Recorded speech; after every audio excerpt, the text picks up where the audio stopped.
السلام عليكم ورحمة الله.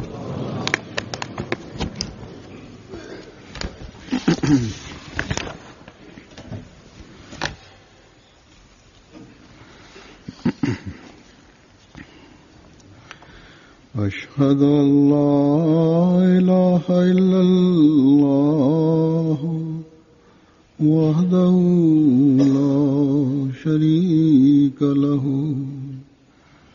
وأشهد أن محمدا عبده ورسوله أما بعد فأعوذ بالله من الشيطان الرجيم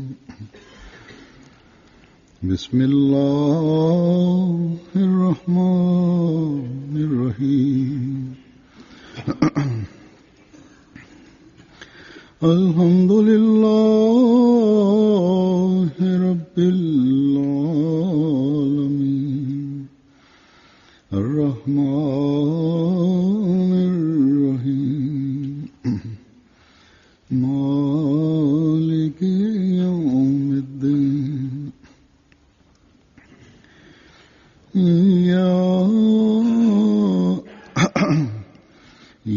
إياك نعبد وإياك نستعين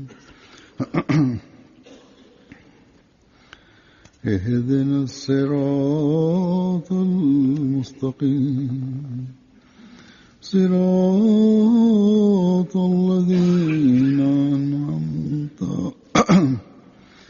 صراط الذين أنعمت عليهم غير المغضوب عليهم ولا الضالين.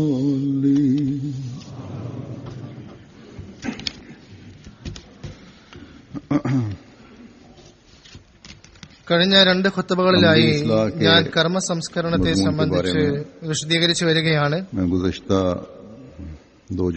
കഴിഞ്ഞ ജുമയിൽ ഈ വിഷയ സംബന്ധമായി ഹദ്റത്ത് മസീഹ് മഊദ് അലൈഹിസ്സലാം നമുക്ക് നൽകിയിരിക്കുന്ന അധ്യാപനങ്ങളുടെ ചില ഭാഗങ്ങളെക്കുറിച്ച് ഞാൻ ചോദ്യരൂപത്തിൽ നിങ്ങൾക്ക് മുമ്പാകെ സമർപ്പിച്ചിരുന്നു. അഥവാ ഏത് രീതിയിലാണ് ഹദ്റത്ത് മസീഹ് മഊദ് അലൈഹി സ്വലാത്തു വസ്സലാം നമ്മോട് ഈ കാര്യങ്ങളെക്കുറിച്ച് ഉണർത്തിയിരിക്കുന്നത് എന്നും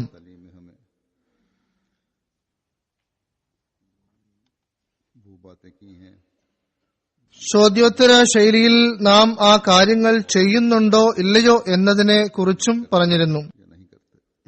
നമ്മുടെ കർമ്മങ്ങളുടെ പരിഷ്കരണം കേവലം ഈ കാര്യങ്ങളിൽ മാത്രം പരിമിതമായതല്ല.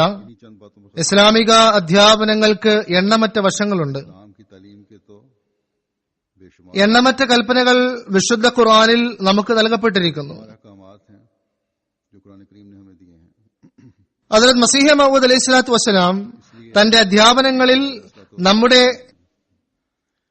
സംസ്കരണത്തിനായിക്കൊണ്ട് വ്യക്തമായ രീതിയിൽ പറയുന്നു, ഞാൻ നിങ്ങളോട് സത്യമായും സത്യമായും പറയുന്നു, ഏതൊരു വ്യക്തിയാണോ വിശുദ്ധ ഖുർആന്റെ 700 കൽപ്പനകളിൽ ഒരു നിസാരമായ കൽപ്പനയെ പോലും അവഗണിക്കുന്നത്, അവൻ മോക്ഷത്തിന്റെ വാതിൽ തന്റെ സ്വകരങ്ങളാൽ കൊട്ടിയടക്കുകയാണ് ചെയ്യുന്നത്.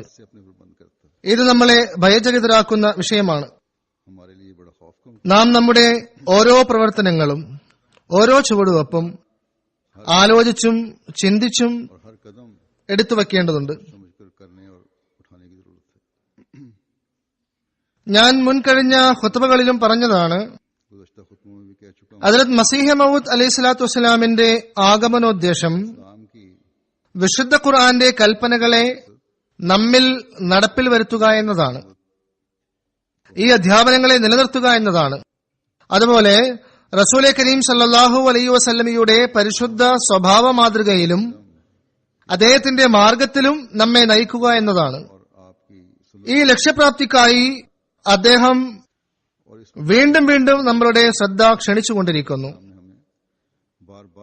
അഥവാ നാം ആത്മാർത്ഥതയോടുകൂടി നമ്മുടെ ആത്മപരിശോധന നടത്തുകയാണെങ്കിൽ, ഞാൻ ആദ്യം സൂചിപ്പിച്ചതുപോലെ നമ്മുടെ കർമ്മപരമായ സംസ്കരണം हमारी ഹദ്റത്ത് മസീഹ് മഊദ് അലൈഹി സ്വലാത്തു വസ്സലാം പറഞ്ഞിട്ടുള്ള ഈ കാര്യങ്ങൾ കേട്ട് കുറച്ചു ദിവസത്തേക്ക് कमाई है, സാധ്യമാകുന്നു.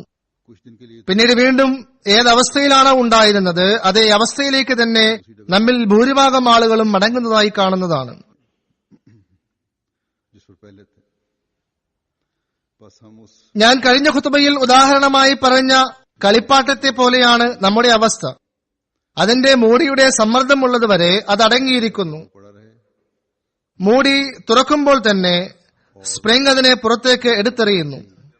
അതുപോലെ ഏതുവരെ ഒരു വിഷയത്തെക്കുറിച്ച് തുടർച്ചയായി ഉപദേശം തുറന്നുകൊണ്ടേയിരിക്കുന്നുവോ അധികപക്ഷമായ ആളുകളിലും അതിന്റെ സ്വാധീനമുണ്ടാകുന്നു. लोगों पर असर रहता ഈ ഉപദേശങ്ങളുടെ സമ്മർദ്ദം നിൽക്കുമ്പോൾ है, तो തിന്മയുടെ तवज्जो का दबाव खत्म होता है, സ്പ്രിംഗ് അല്ലെങ്കിൽ സ്വാർത്ഥതയുടെ സ്പ്രിംഗ് തെറിപ്പിച്ചുകൊണ്ട് ഏതെങ്കിലും ഒരു തിന്മയിലേക്ക് എടുത്ത് എറിയപ്പെടുന്നു. उछाल कर फिर किसी न किसी बुराई को जाहिर कर देता है. പല പരിശുദ്ധരായ വ്യക്തികളും കഴിഞ്ഞ കുത്തുബകൾക്ക് ശേഷം എനിക്ക് എഴുതുകയുണ്ടായി. അതായത് ഞങ്ങൾ പരിശ്രമിക്കുകയും ചെയ്യുന്നു, ദുആയും ചെയ്യുന്നുണ്ട്.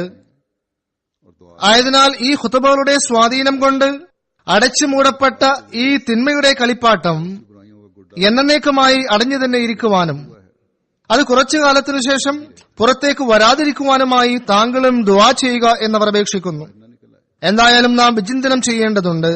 എന്ത് കാരണം കൊണ്ടാണ് ഈ കളിപ്പാട്ടം, ഈ ജാക്ക് വീണ്ടും വീണ്ടും തന്റെ പെട്ടിയിൽ നിന്നും പുറത്തേക്ക് വരുന്നത് എന്നാണ്. बॉक्स से बाहर बार बार निकलने को ഒരു വിഷയത്തിൽ പരിഷ്കരണം സാധ്യമാകണമെങ്കിൽ അല്ലെങ്കിൽ സംസ്കരണത്തിന്റെ വിവിധങ്ങളായ മാർഗങ്ങൾ അവലംബിക്കണമെങ്കിൽ जराए ഈ तभी अपनाए जा सकते हैं. ന്യൂനതയുടെ കാരണങ്ങൾ നാം അറിയേണ്ടതുണ്ട്. इस कमी की वजूहत അങ്ങനെ ആ കാരണങ്ങളെ അവസാനിപ്പിക്കുന്നതിന് പരിശ്രമിക്കേണ്ടതാണ്. बात को खत्म करने की അഥവാ കാരണം നിലനിൽക്കുകയാണെങ്കിൽ താൽക്കാലിക वजह कायम रहे, സംസ്കരണത്തിനു ശേഷം വീണ്ടും തിന്മകൾ വളരുന്നതാണ്, അത് മടങ്ങി വരുന്നതാണ്. ഈ വിഷയത്തെക്കുറിച്ച് ഞാൻ ചിന്തിച്ചപ്പോൾ, കൂടുതൽ പഠനങ്ങൾ നടത്തിയപ്പോൾ जब मैंने गौर ഹദ്റത്ത് മുസ്ലിഹ് മഊദ് റളിയല്ലാഹു തആല അൻഹു നിർദ്ദേശിച്ചിട്ടുള്ള ചില പരിഹാര മാർഗങ്ങൾ എനിക്ക് ലഭ്യമാവുകയുണ്ടായി. तजिया मुझे मिला. हज़रत मुस्लिम मौद रज़ियल्लाहु अन्हु के तरीके तहरीर और तकरीर की ये खूबी है कि मुमकिन सवाल उठाकर उनका हल ഹദ്റത്ത് മുസ്ലിഹ് മഊദ് റളിയല്ലാഹു തആല അൻഹുവിന്റെ ലേഖന പ്രഭാഷണ ശൈലികളുടെ സവിശേഷത ഇതാണ്. അതായത് സാധ്യമായ ചോദ്യങ്ങൾ ഉന്നയിച്ചുകൊണ്ട് ഉദാഹരണത്തിലൂടെ അതിന് ഉത്തരങ്ങൾ നൽകുക എന്നതാണ്. इस तरह और कहीं देखने में नहीं आता. വിശുദ്ധ ഖുർആനും ഹദീസും ഹദ്റത്ത് മസീഹ് മഊദ് അലൈഹി സ്വലാത്തു വസ്സലാമിന്റെ ഗ്രന്ഥങ്ങളുടെയും വെളിച്ചത്തിൽ ഏത് രീതിയിലാണോ അദ്ദേഹം പ്രശ്നപരിഹാരങ്ങൾ നിർദ്ദേശിക്കുന്നത് ആ രീതി മറ്റെവിടെയും കാണാൻ സാധ്യമല്ല. എന്തായാലും ഇക്കാരണത്താൽ ഹദ്റത്ത് മുസ്ലിഹ് മഊദ് റളിയല്ലാഹു തആല അൻഹുവിന്റെ ഖുതുബകളിൽ നിന്ന് പ്രയോജനമെടുത്തുകൊണ്ട് അതിന്റെ വെളിച്ചത്തിൽ തന്നെ ഈ കാരണങ്ങളെ നിങ്ങളുടെ മുമ്പിൽ അവതരിപ്പിക്കുന്നതാണ് എന്ന് ഞാൻ വിചാരിക്കുകയുണ്ടായി. കർമ്മങ്ങളുടെ സംസ്കരണത്തിൽ തടസ്സമാകുന്ന വിഷയങ്ങളിൽ അല്ലെങ്കിൽ സ്വാധീനമുണ്ടാക്കുന്ന കാര്യങ്ങളിൽ ഏറ്റവും പരമപ്രധാനമായ കാര്യം ഇതാണ്. അതായത് ആളുകൾ കരുതുന്നത് ചില തിന്മകൾ വലുതും ചില തിന്മകൾ ചെറുതുമാണ് എന്നാണ്. അതായത് ആളുകൾ സ്വയം കൃതമായി അല്ലെങ്കിൽ ചില ഉലമാക്കളുടെ വാക്കുകൾ ആകർഷകനായിക്കൊണ്ട് ഇക്കാര്യം തീരുമാനിച്ചിരിക്കുകയാണ്. അതായത് ചില പാപങ്ങൾ ചെറുതും ചില പാപങ്ങൾ വലുതുമാണ്. ഇതേ കാരണം തന്നെയാണ് കർമ്മപരമായ പരിഷ്കരണത്തിന് വിലങ്ങുതടിയാകുന്നത്. ഇക്കാരണത്താൽ മനുഷ്യന് ധൈര്യം ലഭിക്കുന്നു, തിന്മകൾ ചെയ്യാനുള്ള ഊർജം സ്വായത്തമാകുന്നു, जो अमली इस्लाह തെറ്റുകളുടെയും പാപങ്ങളുടെയും മൂല്യമില്ലാതാകുന്നു. ഇവർ മനസ്സിലാക്കുന്നത് ചെറിയ പാപങ്ങൾ ചെയ്യുന്നതുകൊണ്ട് ഒരു കുഴപ്പവുമില്ല എന്നാണ്, पैदा होती है, गुनाह അല്ലെങ്കിൽ ഇതിന്റെ ശിക്ഷ വളരെ നിസ്സാരമായിരിക്കുമെന്നാണ്. और गुनाहों की अहमियत ഹദ്റത്ത് മസീഹ് മഊദ് അലൈഹി സ്വലാത്തു വസ്സലാം അരുളി ചെയ്യുന്നു, ये समझ അഥവാ ഒരാൾ രോഗിയാവുകയാണെങ്കിൽ छोटा അവന്റെ രോഗം ചെറുതാണെങ്കിലും വലുതാണെങ്കിലും ശരി, ആ രോഗത്തിന് വേണ്ട മരുന്ന് കഴിക്കാതിരിക്കുകയാണെങ്കിൽ हज़रत मसीह मौद अलैहिस्सलाम फरमाते हैं कि अगर कोई बीमार ചികിത്സയ്ക്ക് വേണ്ടി ബുദ്ധിമുട്ടാതിരിക്കുകയാണെങ്കിൽ രോഗം ഒരിക്കലും ഭേദമാവുകയില്ല. अगर उस बीमार ഒരു കറുത്ത പുള്ളി മുഖത്ത് ഉണ്ടാവുകയാണെങ്കിൽ അത് വലിയ ചിന്താക്കുഴപ്പങ്ങൾ കാരണമാകുന്നു. बीमारी के लिए ഇത് വലുതായി എന്റെ മുഴുവൻ മുഖത്തെയും കറുപ്പാകാതിരിക്കട്ടെ എന്ന ചിന്തയുണ്ടാകുന്നു. അതുപോലെ തന്നെ പാപങ്ങളുടെയും ഒരു കറുത്ത പുള്ളി ഹൃദയത്തിലുണ്ടാകുന്നു. സഗായിർ അഥവാ ചെറിയ പാപങ്ങൾ कर देता है कि അശ്രദ്ധകൾ കൊണ്ട് വലിയ പാപങ്ങളായി മാറുന്നു. कुल मुंह को काला न कर दे। സഗായിർ എന്നത് ചെറിയ പാപത്തിന്റെ കറയാകുന്നു. അത് പിന്നീട് വളർന്നുകൊണ്ട് അവസാനം മുഴുവൻ മുഖത്തെയും കറുപ്പിച്ചു കളയുന്നു. सहल लंगारी से कबायर അപ്പോൾ ഈ കാര്യം നാം എപ്പോഴും ഓർത്തിരിക്കേണ്ടതാണ്. അതായത് ഒരു തിന്മയെയും മനുഷ്യൻ നിസ്സാരമായി കാണരുത്. കാരണം ഈ ചിന്ത ഉണ്ടാവുകയാണെങ്കിൽ, അതായത് ഇത് നിസ്സാരമായ തിന്മയാണ് എന്ന് കരുതുകയാണെങ്കിൽ, ഈ ലോകത്തിന്റെ വിത്ത് ഒരിക്കലും നശിപ്പിക്കപ്പെടുന്നതല്ല. സാഹചര്യങ്ങൾക്കനുസൃതമായി കൊണ്ട് ഈ ചെറിയ തെറ്റുകളും വലിയ പാപങ്ങളായി തീരുന്നതാണ്. ആകയാൽ നാം ഏവരും തന്നെ നമ്മുടെ ആത്മപരിശോധന നടത്തേണ്ടതുണ്ട്. അല്ലാഹു തആല ഓരോ ചെറിയ പാപങ്ങൾക്ക് പോലും ശിക്ഷ നിർണയിച്ചിട്ടുണ്ട്. बड़े गुनाह बन जाते। അതുപോലെ തന്നെ വലിയ പാപങ്ങൾക്കും. बस इस लिहाज से हम सबको अपने വീണ്ടും നാം ഹദ്റത്ത് റസൂൽ കരീം സല്ലല്ലാഹു അലൈഹി വസല്ലമയിലേക്ക് നോക്കുകയാണെങ്കിൽ, तो हर छोटे गुनाह की भी അദ്ദേഹം बाज ചെറുതും വലുതുമായ തിന്മകളെക്കുറിച്ചും നന്മകളെക്കുറിച്ചും ഏത് രീതിയിലാണ് വിശദീകരിച്ചിരിക്കുന്നത് सल्लल्लाहु अलैहि वसल्लम की तरफ देखते हैं। എന്ന് മനസ്സിലാക്കാവുന്നതാണ്. അദ്ദേഹം വ്യത്യസ്തമായ സാഹചര്യങ്ങളിൽ വ്യത്യസ്തമായ ആളുകൾക്ക് വ്യത്യസ്തമായ നിർദ്ദേശങ്ങൾ നൽകിയതായി കാണാൻ സാധിക്കുന്നതാണ്. ഒരു സമയത്ത് അദ്ദേഹത്തോട് ഏറ്റവും വലിയ നന്മ ഏതാണ് എന്ന് ചോദിച്ചപ്പോൾ മാതാപിതാക്കളെ സേവിക്കുന്നതാണ് ഏറ്റവും വലിയ നന്മ എന്ന് പറഞ്ഞിരിക്കുന്നു. മറ്റു ചില വ്യക്തികൾ വലിയ നന്മകളെക്കുറിച്ച് ചോദിച്ചപ്പോൾ അദ്ദേഹം അരുളി ചെയ്യുന്നു, തഹജ്ജുദ് നമസ്കാരം നിർവഹിക്കുന്നത് ഏറ്റവും വലിയ നന്മയാണെന്ന്. വേറെ ചില വ്യക്തികൾ വലിയ നന്മയെക്കുറിച്ച് ചോദിച്ചപ്പോൾ അദ്ദേഹം അരുളി ചെയ്യുന്നു, നിനക്ക് ഏറ്റവും വലിയ നന്മ എന്നത് ജിഹാദിൽ പങ്കെടുക്കുക എന്നതാണ്. അപ്പോൾ ഇതിൽ നിന്ന് മനസ്സിലാകുന്നത് വലിയ നന്മകൾ വ്യത്യസ്തമായ സാഹചര്യത്തിൽ വ്യത്യസ്തമായ വ്യക്തിത്വങ്ങൾക്ക് വ്യത്യസ്തമായിരിക്കും എന്നതാണ്. कि तुम्हारे लिए बड़ी नेकी ये है ജിഹാദിന്റെ നന്മയെക്കുറിച്ച് സാന്ദർഭികമായി മറ്റൊരു കാര്യം കൂടി ഞാൻ പറയുകയാണ്. കാരണം നമ്മൾ ജിഹാദ് ചെയ്യാറില്ല എന്ന് ചിലർ ആക്ഷേപം ഉന്നയിക്കാറുണ്ട്. ആ കാലഘട്ടത്ത് ഇസ്ലാമിന്റെ മേൽ എല്ലാ ഭാഗത്തു നിന്നും വാളുകൾ കൊണ്ട് അതിക്രമങ്ങൾ ചെയ്തിരുന്നു. ആകയാൽ വാളുകൊണ്ടുള്ള ജിഹാദ് തന്നെ ഏറ്റവും വലിയ ജിഹാദായിരുന്നു. हम पर इल्जाम लगाया जाता है कि जिहाद नहीं करते। ന്യായമായ കാരണത്താലല്ലാതെ യുദ്ധത്തിൽ പങ്കെടുക്കാതിരിക്കുന്നവരെ അള്ളാഹു ശിക്ഷയ്ക്ക് അർഹരാക്കിയിരിക്കുന്നു. तो तलवार का जहाज എന്നാൽ റസൂൽ കരീം സല്ലല്ലാഹു അലൈഹി വസല്ലം അരുളി ചെയ്തിരിക്കുന്നു, മസീഹെ മഊദ് അലൈഹി സ്വലാത്തു വസ്സലാമിന്റെ കാലഘട്ടത്തിൽ യസ്റഉൽ ഹറബ് ചെയ്യുന്നതാണ്, അതായത് യുദ്ധങ്ങൾ അവസാനിപ്പിക്കപ്പെടുന്നതാണ്. सजा का मुस्तौजिब करार दिया है। लेकिन എന്തുകൊണ്ടെന്നാൽ ദീനെ ഇസ്ലാമിന്റെ മേലിൽ ആക്രമണത്തിന്റെ ശൈലികൾ മാറുന്നതാണ്. ഇസ്ലാമിൽ ദീൻ എന്ന നിലയിൽ यज़ाउल हर्ब വാളുകൊണ്ട് അക്രമം നടത്തപ്പെടുകയില്ല. खात्मा करेगा। ലേഖനങ്ങളും പ്രസ്സുകളും മീഡിയകളും മറ്റ് बदल जाएंगे। മാർഗങ്ങളും മുഖേന इस्लाम ഇസ്ലാമിന് എതിരിൽ അക്രമം നടക്കുന്നതാണ്. ആയതിനാൽ മസീഹ മഊദ് അലൈഹി സ്വലാത്തു വസ്സലാം അദ്ദേഹത്തിന്റെ ജമാഅത്തും അവരുടെ മേൽ അക്രമം ചെയ്യപ്പെടുന്ന അതേ ആയുധത്തെ തിരിച്ചു പ്രയോഗിക്കുന്നതാണ്. इनके ഇതേ കാര്യത്തെ മുൻനിർത്തിക്കൊണ്ട് ഹദ്റത്ത് മസീഹ മഊദ് അലൈഹി സ്വലാത്തു വസ്സലാം തന്റെ ഒരു കവിതാശകലത്തിൽ പറയുന്നു, ദീനിന് ഇനി യുദ്ധവും കൊലയും ഹറാമാക്കപ്പെട്ടിരിക്കുന്നു. हथियार इस्तेमाल करेगी जिससे उन पर हम അതായത് ഒരു കാലഘട്ടത്തിൽ വാളുകൊണ്ടുള്ള ജിഹാദിന്റെ നന്മ അനുവദനീയവും അനിവാര്യവുമായിരുന്നു. अपने एक शेर में फरमाया കാരണം ഇസ്ലാമിനെ വാളിന്റെ ശക്തി കൊണ്ട് നശിപ്പിക്കപ്പെടുകയായിരുന്നു. और जुदा അതിനുവേണ്ടി പരിശ്രമങ്ങൾ गोया ये तलवार के നടത്തുകയായിരുന്നു. എന്നാൽ ഇപ്പോൾ അത് നന്മയല്ല, മറിച്ച് അത് തടയപ്പെട്ടിരിക്കുന്നു, ഹറാമാക്കപ്പെട്ടിരിക്കുന്നു. जरूरी थी कि इस्लाम को तलवार के जोर से खत्म किया जा रहा था और कोशिश हो रही थी। ഏതുവരെ ഇസ്ലാമിനെതിരിൽ ഇസ്ലാമിന്റെ എതിർശക്തികൾ ആയുധങ്ങൾ എടുക്കുന്നില്ലയോ അതുവരെ. इस वक्त तक അപ്പോൾ നന്മയും അനുവദനീയവുമായ ജിഹാദ് എന്നത് പരിശുദ്ധ ഖുർആന്റെ അധ്യാപനങ്ങളെ പ്രചരിപ്പിക്കുക എന്ന ജിഹാദാണ്, അറിവിന്റെ ജിഹാദാണ്. मुखालिफ പ്രസ്, മീഡിയ, ലിറ്ററേച്ചർ തുടങ്ങിയവയിലൂടെ ഇസ്ലാമിന്റെ മനോഹര അധ്യാപനങ്ങളെ പ്രചരിപ്പിക്കുന്ന ജിഹാദാണ്. जिहाद है, അഥവാ നേരിട്ടൊരാൾക്ക് दीन को फैलाने का जिहाद है। അറിവ് കൊണ്ടുള്ള ജിഹാദിൽ പങ്കെടുക്കാൻ സാധിക്കുന്നില്ല എങ്കിൽ തന്റെ പരിമിതമായ അറിവ് മൂലമോ അല്ലെങ്കിൽ മറ്റേതെങ്കിലും കാരണത്താലോ खूबसूरत तालीम को പ്രസിദ്ധീകരണത്തിനും തബ്ലീഗ് പ്രവർത്തനങ്ങളിലും സാമ്പത്തിക ത്യാഗത്തിന്റെ ജിഹാദുകളുണ്ട്. कोई എന്നാൽ ഈ ജിഹാദ് ചെയ്യുന്നവൻ अपनी कम इल्मी की वजह से അഥവാ തന്റെ ഭാര്യ മക്കളുടെ കടമകൾ നിറവേറ്റുന്നില്ല എങ്കിൽ, അവരോട് ശരിയായ രീതിയിൽ പെരുമാറുന്നില്ല എങ്കിൽ, അവന് ഏറ്റവും വലിയ നന്മ എന്നത് ഈ ജിഹാദല്ല, മറിച്ച് വലിയ നന്മ എന്നത് അവന്റെ മേൽ നിർബന്ധമാക്കപ്പെട്ടിരിക്കുന്ന കടമകൾ പൂർത്തിയാക്കുക എന്നതാണ്. और उस तरह उनका ख्याल नहीं रख रहा तो उसके लिए बड़ी नेकी या जिहाद नहीं बल्कि बड़ी അവരെ അവരുടെ അവകാശങ്ങളിൽ നിന്ന് പുറത്താക്കുന്നതും അവർക്ക് അർഹമായ വിദ്യാഭ്യാസം നൽകാതിരിക്കുന്നതും അങ്ങനെയുള്ള ആളുകളെ തന്റെ ഈ കർമ്മങ്ങൾ പാപിയാക്കി തീർക്കുന്നതാണ്. उनको റസൂൽ കരീം സല്ലല്ലാഹു അലൈഹി വസല്ലമയുടെ കാലഘട്ടത്തിൽ ജിഹാദിന്റെ നിർബന്ധ കടമയെ കൂടാതെ तवज्जो न അദ്ദേഹം ചില വ്യക്തികളോട് മാതാപിതാക്കളെ സേവിക്കുന്നത് വലിയ നന്മയാണെന്ന് പറയുകയുണ്ടായി.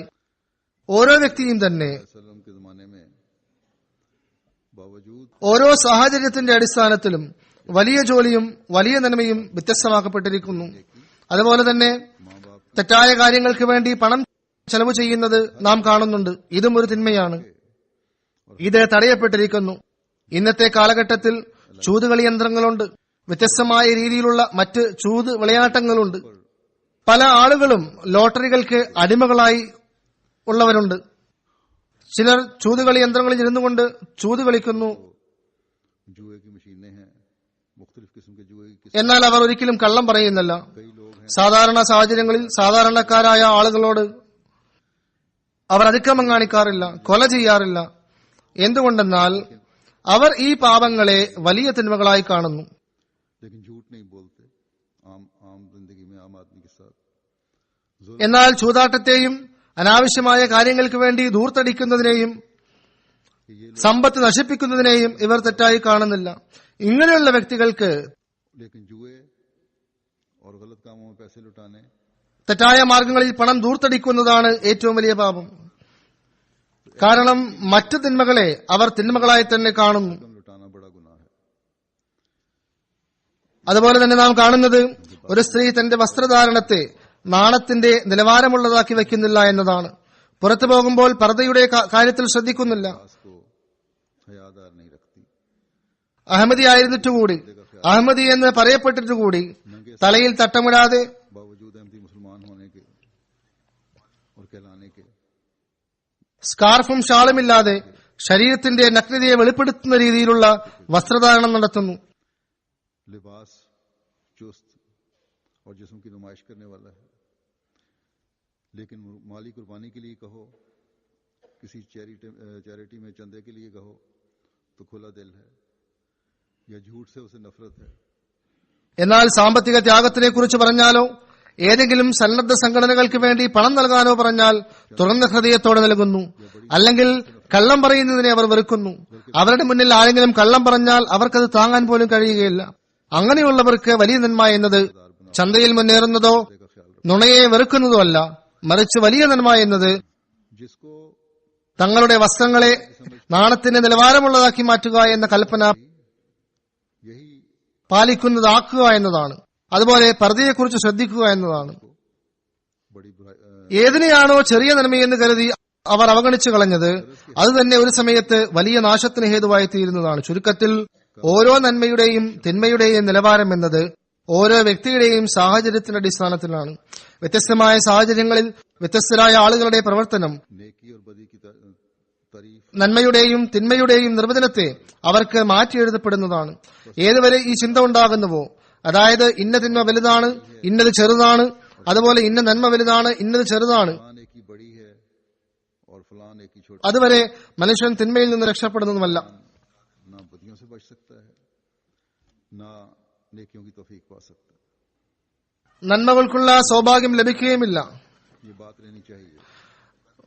എപ്പോഴും നമ്മുടെ മുമ്പിൽ ഈ കാര്യം ഉണ്ടായിരിക്കേണ്ടതാണ്. വലിയ തിന്മ എന്നത് നമുക്ക് ഉപേക്ഷിക്കാൻ സാധിക്കാത്ത കാര്യമാണ്. വളരെയധികം പ്രയാസങ്ങൾ അഭിമുഖീകരിക്കേണ്ടതായി വരും. അത് മനുഷ്യന്റെ സ്വഭാവത്തിൽ പ്രവേശിച്ചു കഴിഞ്ഞിട്ടുണ്ടാകും. അതുപോലെ വലിയ നന്മ എന്നത് മനുഷ്യന് പ്രവർത്തിക്കാൻ ഏറ്റവും ബുദ്ധിമുട്ട് അനുഭവപ്പെടുന്ന കാര്യമാണ്. അതായത് പല തിന്മകളും ചിലർക്ക് വലുതും ചിലർക്ക് നിസ്സാരവുമാണ്. അതുപോലെ പല നന്മകളും ചിലർക്ക് വലിയ നന്മകളാണെങ്കിൽ മറ്റുള്ളവർക്ക് ചെറുതും. ആകയാൽ നാം നമ്മുടെ കർമ്മങ്ങളെ ശുദ്ധീകരിക്കാൻ ആഗ്രഹിക്കുന്നുണ്ടെങ്കിൽ ഏറ്റവും പ്രഥമമായി കൊണ്ട് ഈ ചിന്തകളെ നമ്മുടെ മനസ്സിൽ നിന്നും മാറ്റേണ്ടതാണ്. ഉദാഹരണത്തിന് വ്യഭിചാരം ഒരു വലിയ തിന്മയാണ്, കൊല ഒരു വലിയ തിന്മയാണ്, മോഷണം ഒരു വലിയ തിന്മയാണ്, പരദൂഷണം ഒരു വലിയ തിന്മയാണ്. ഇതല്ലാതെ ബാക്കി വരുന്ന എല്ലാ തിന്മകളും തന്നെ ചെറിയ തിന്മകളാണ്. ഈ രീതിയിലുള്ള ചിന്തകളെ നമ്മുടെ ഹൃദയത്തിൽ നിന്നും അകറ്റേണ്ടത് അത്യന്താപേക്ഷണീയമാണ്. बड़ा गुनाह है, गीबत एक बड़ा गुनाह है और इनके अलावा जितने गुनाह हैं छोटे गुनाह हैं. അതുപോലെ തന്നെ ഈ ചിന്തയെയും ഹൃദയത്തിൽ നിന്നും അകറ്റുക. അതായത് നോമ്പ് വലിയ നന്മയാണ്, സക്കാത്ത് കൊടുക്കുന്നത് വലിയ നന്മയാണ്, ഹജ്ജ് ചെയ്യുന്നത് വലിയ നന്മയാണ്. ഇതല്ലാതെ മറ്റു നന്മകളെല്ലാം തന്നെ ചെറിയ നന്മകളാണ്. സാധാരണ പൊതുവിൽ और इसके अलावा जितनी മുസ്ലിങ്ങൾക്ക് ഇങ്ങനെയൊരു ചിന്താഗതിയുണ്ട്. അഥവാ ഈ ചിന്ത തങ്ങളുടെ ഹൃദയത്തിൽ നിന്ന് മാറ്റുന്നില്ല എങ്കിൽ അവരുടെ കർമ്മമണ്ഡലം ദുർബലപ്പെടുന്നതാണ്. अगर ये ख्याल दिल से नहीं निकालते കർമ്മമണ്ഡലം ശക്തിപ്പെടണമെങ്കിൽ നാം ഹദ്റത്ത് മസീഹ് മഊഊദ് അലൈഹി സ്വലാത്തു വസ്സലാമിന്റെ ഈ നിർദ്ദേശങ്ങളെ മുന്നിൽ വെക്കേണ്ടതാണ്. അതായത് വിശുദ്ധ ഖുർആന്റെ 700 കൽപ്പനകളിൽ ഒന്നിനെ പോലും നിസ്സാരമായി കാണുന്നവൻ മോക്ഷത്തിന്റെ വാതിലിനെ തന്റെ കൈകൾ കൊണ്ടടക്കുകയാണ് ചെയ്യുന്നത്. इनके 700 हुक्मों ആകയാൽ നാം മറ്റുള്ളവരെ പോലെ ചില നന്മകൾ വലുതാണ്, ചില നന്മകൾ ചെറുതാണ് എന്ന് ചിന്തിക്കാൻ പാടില്ലാത്തതാണ്. ഈ വിഷയത്തിൽ മറ്റു മുസ്ലിങ്ങളുടെ അവസ്ഥ വളരെ മോശമാണ്. नहीं समझना चाहिए ഉദാഹരണത്തിന് അവർ കരുതുന്നത് और बाद लेकिन വ്രതാനുഷ്ഠാനം ഏറ്റവും വലിയ നന്മയാണ്, इस मामले में എന്നാൽ ജമാഅത്തായ നമസ്കാരത്തിന് യാതൊരു ശ്രേഷ്ഠതയുമില്ല എന്നാണ്. क्योंकि दूसरे मुसलमान जो हैं वो लोग की എന്നാൽ വ്രതാനുഷ്ഠാനമാകട്ടെ വളരെ നിർബന്ധവും വളരെ കൃത്യനിഷ്ഠയോടുകൂടി അവർ അത് അനുഷ്ഠിക്കുന്നു. रोजा सबसे बड़ी नेकी है. സക്കാത്ത് നിർബന്ധമാക്കപ്പെട്ടവർ അവർ സക്കാത്ത് നൽകാതിരിക്കുന്നതിന് ശ്രമിക്കുന്നു എങ്കിൽ തന്നെയും അവർ നിർബന്ധമായും നോമ്പ് നോൽക്കുന്നതാണ്. लेकिन रोजा बहुत जरूरी है. കാരണം നോമ്പ് അനുഷ്ഠിക്കാതിരുന്നാൽ തൽഫലമായി അവർക്ക് വലിയ ശിക്ഷ ലഭിക്കുന്നതായി അവർ കണക്കാക്കുന്നു. फर्ज है वो ज़कात बचाने की कोशिश तो करेगा, ഒരു കാലത്ത് സക്കാത്ത് നൽകാതിരിക്കാൻ പാകിസ്ഥാനിലെ അവസ്ഥ ഈ രീതിയിലായിരുന്നു. अगर रोजा न रखे ഇപ്പോഴത്തെ അവസ്ഥ എന്താണെന്ന് അറിയില്ല. അതായത് 1974 രാഷ്ട്രീയ ലാഭത്തിന് വേണ്ടി അഹമ്മദികളെ അമുസ്ലിങ്ങളായി പ്രഖ്യാപിച്ച സന്ദർഭത്തിൽ एक वक्त में ये हाल था, अब पता नहीं पाकिस्तान में क्या हाल है. ബാങ്കിൽ അക്കൗണ്ടുള്ള ചില അനഹമ്മദികൾ अहमदियों को आयन और വർഷാവസാനത്തിൽ ഭരണകൂടം गैर मुस्लिम करार दिया गया. നിർബന്ധപൂർവം അക്കൗണ്ടിൽ നിന്ന് സക്കാത്ത് പിടിച്ചെടുക്കുന്ന കാരണത്താൽ, बाज गैर എന്നാൽ അഹമ്മദികൾ അമുസ്ലിങ്ങളായതുകൊണ്ട് അവർക്ക് സക്കാത്ത് നിർബന്ധമല്ല എന്ന കാരണത്താൽ क्योंकि हुकूमत साल के आखिर पर ഈ സക്കാത്തിൽ നിന്ന് രക്ഷപ്പെടുന്നതിന് വേണ്ടി ബാങ്ക് ഫാറത്തിൽ ഖാദിയാനി അഹമ്മദികൾ എന്നെഴുതുമായിരുന്നു. लेकिन अहमदियों पर നോക്കുക, ഇവരുടെ ഈമാനിക അവസ്ഥ ഇതാണ്. के मुताबिक ये वाजिब മൊത്തത്തിൽ അഹമ്മദികൾ കാഫര്യങ്ങളാണ്. എന്നാൽ തങ്ങളുടെ സമ്പത്ത് രക്ഷിക്കുന്നതിന് വേണ്ടി സമയം വന്നപ്പോൾ സ്വയം തങ്ങളെ കാഫര്യങ്ങളിൽ ഉൾപ്പെടുത്തുകയും ചെയ്യുന്നു. ഇപ്പോൾ എന്താണ് അവസ്ഥാവിശേഷം എന്നെനിക്കറിയില്ല. എന്തായാലും ഒരു സമയത്ത് ഈ സ്ഥിതിവിശേഷണമാണ് ഉണ്ടായിരുന്നത്. लेकिन अपने पैसे बचाने के लिए ഈ അവസ്ഥാവിശേഷം സംജാതമാകാൻ കാരണം നന്മതിന്മയുടെ നിലവാരത്തെ നിർണ്ണയിക്കുന്നതിന് വേണ്ടി അള്ളാഹുവിലേക്കല്ല അവർ നോക്കുന്നത്. बहरहाल ये वक्त में ऐसी सूरत हाल थी. അവന്റെ റസൂലെ കരീം സല്ലല്ലാഹു അലൈഹി വസല്ലമയ്ക്ക് അല്ല അവർ നോക്കുന്നത്, മറിച്ച് നാമമാത്രമായ ഫക്കീറുകളുടെയും മുഫ്തികളുടെയും ഉലമാക്കളുടെയും പിറകെയാണ് അവർ പോകുന്നത്. उसके ഹദ്റത്ത് മസീഹ് മഊഊദ് അലൈഹി സ്വലാത്തു വസ്സലാമിന്റെ ഒരു സംഭവം ഹദ്റത്ത് മസീഹ് മഊഊദ് റളിയല്ലാഹു തആല അൻഹു വിവരിക്കുന്നു. ഒരിക്കൽ റമദാൻ മാസത്തിൽ ഹദ്റത്ത് മസീഹ് മഊഊദ് അലൈഹി സ്വലാത്തു വസ്സലാം അമൃതസറിലേക്കുള്ള ഒരു യാത്രയിലായിരുന്നു. ആ സന്ദർഭത്തിൽ ഒരിടത്ത് അദ്ദേഹത്തിന് പ്രഭാഷണം നടത്തേണ്ടി വന്നു. मुस्लिमों ने बयान फरमाया कि रमजान പ്രഭാഷണ മധ്യേ അദ്ദേഹത്തിന്റെ തൊണ്ട വരണ്ടത് കാരണത്താൽ ഒരു സുഹൃത്ത് ഇത് കണ്ടുകൊണ്ട് और इस हालत ചായയുടെ കോപ്പ അദ്ദേഹത്തിന് നൽകുകയുണ്ടായി. में एक मौका पैदा हुआ कि അദ്ദേഹം അത് മാറ്റിവെച്ചു. അല്പനേരം കഴിഞ്ഞ് വീണ്ടും ഇതേ ബുദ്ധിമുട്ട് അനുഭവപ്പെട്ടു. आपके गले में खुश्की महसूस हुई. വീണ്ടും ആ സുഹൃത്ത് വേവലാതിപ്പെട്ടുകൊണ്ട് ചായ നൽകി. चाय की അദ്ദേഹം വീണ്ടും മാറ്റിവെച്ചു. കൈകൊണ്ട് വേണ്ട എന്ന് ആംഗ്യം കാണിക്കുകയും ചെയ്തു. थोड़ी देर बाद फिर तकलीफ महसूस हुई. फिर उसने പക്ഷേ വീണ്ടും ബുദ്ധിമുട്ട് അനുഭവപ്പെട്ടു. തൊണ്ട വരളാൻ തുടങ്ങി. आपने हटा दिया. മൂന്നാമത്തെ പ്രാവശ്യം അയാൾ ചായ നൽകിയപ്പോൾ ഹദ്റത്ത് മസീഹ് മഊഊദ് അലൈഹി സ്വലാത്തു വസ്സലാം, क्योंकि तकलीफ फिर हुई ഞാനിത് വാങ്ങിയിട്ടില്ല എങ്കിൽ ഞാൻ കാപട്യം കാണിക്കുന്നവനാണ് എന്നും तो फिर उसने तीसरी दफा യാത്രയിൽ നോമ്പ് पेश की. അനുഷ്ഠിക്കേണ്ടതില്ല എന്ന ഒഴിവിൽ നിന്നും ഞാൻ പ്രയോജനം എടുത്തിട്ടില്ല എന്നത് കാണിക്കാൻ വേണ്ടിയാണ് ചായ വാങ്ങാത്തത് എന്ന് കരുതാതിരിക്കാൻ അദ്ദേഹം അതിൽ നിന്ന് ഒരു കവിൾ വാങ്ങി കുടിക്കുകയുണ്ടായി. और सफर में ഇത് കണ്ട് അവിടെ കൂടിയിരുന്ന അനഹമ്മദികൾ ഒച്ചപ്പാടുണ്ടാക്കാൻ തുടങ്ങി. നോക്കൂ, മെഹദിയാണ് എന്ന് വാദമുന്നയിക്കുന്നു, പക്ഷെ റമദാൻ മാസത്തിൽ നോമ്പ് അനുഷ്ഠിച്ചിട്ടില്ല. से ले लिया. അപ്പോൾ അവരുടെ ദൃഷ്ടിയിൽ നോമ്പിന്റെ പ്രാധാന്യം എത്രത്തോളമാണെന്നാൽ शोर मचा दिया कि देखो मैदी होने का അത് അള്ളാഹുവിന്റെ കൽപ്പനയ്ക്ക് എതിരാണെങ്കിലും ശരി നോമ്പ് അനുഷ്ഠിക്കണം എന്നതാണ്. ഹദ്റത്ത് മുസ്ലിം മൗഊദ് അരുളി ചെയ്യുന്നു, ഒരുപക്ഷെ की अहमियत അവരിൽ 90% ആളുകളും നമസ്കാരം പോലും അനുഷ്ഠിക്കാത്തവരാണ്, അതും ഉപേക്ഷിക്കുന്നവരായിരിക്കും. रोजा रख लो 99% ആളുകളും കള്ളം പറയുന്നവരും ചതിയും വഞ്ചനയും ചെയ്യുന്നവരും फरमाते हैं कि സമ്പത്ത് അപഹരിക്കുന്നവരുമായിരിക്കും. 90% नमाज भी नहीं पढ़ते होंगे। എന്നാൽ ഇതും സത്യമാണ്, അവരിൽ 99% ആളുകളും ആ സമയത്ത് നോമ്പ് വച്ചിട്ടുണ്ടാകുമെന്നത്. धोखा फरेब करने वाले കാരണം നോമ്പിനെ ഏറ്റവും വലിയ നന്മയായി അവർ കാണുന്നു. मगर എന്നാൽ ഏത് രീതിയിലാണോ റസൂൽ സല്ലല്ലാഹു അലൈഹി വസല്ലം നോമ്പ് അനുഷ്ഠിച്ചിരുന്നത് ആ രീതിയിൽ അവർ നോമ്പ് അനുഷ്ഠിക്കാറില്ല. അതായത് കള്ളം പറയുന്നവനും പരദൂഷകനും തെറിവിളിക്കുന്നവനും അള്ളാഹുവിന്റെ ദൃഷ്ടിയിൽ അവന്റെ നോമ്പ് യഥാർത്ഥ നോമ്പല്ല. അവൻ വെറും പട്ടിണി കിടന്ന് വെള്ളവും ആഹാരവും കഴിക്കാത്തവനാണ്. कि जो झूठ നമ്മൾ അവലോകനം ചെയ്ത് നോക്കുകയാണെങ്കിൽ ഈ നിലവാരത്തിന്റെ അടിസ്ഥാനത്തിൽ गाली देता है അവർ വെറും വെള്ളവും ആഹാരവും ഉപേക്ഷിക്കുന്നവരാണ്. वो सिर्फ भूखा प्यासा रहता है। എന്നാൽ അവരുടെ കാഴ്ചപ്പാടിൽ ഈ രീതിയിൽ പട്ടിണി കിടക്കുന്നതും വളരെ വലിയ നന്മയാണ്. അവർക്ക് കടമ്പ കടന്നു കിട്ടാൻ ഇത് മതിയായതാണ്. അല്ലെങ്കിൽ भूखी प्यासी മറ്റു ചില നന്മകൾ കൂടി ചെയ്താൽ അവരുടെ ദൃഷ്ടിയിൽ रहना അത് അവരുടെ പൊറുക്കലിനുള്ള സാധനങ്ങളായി മാറുന്നതാണ്.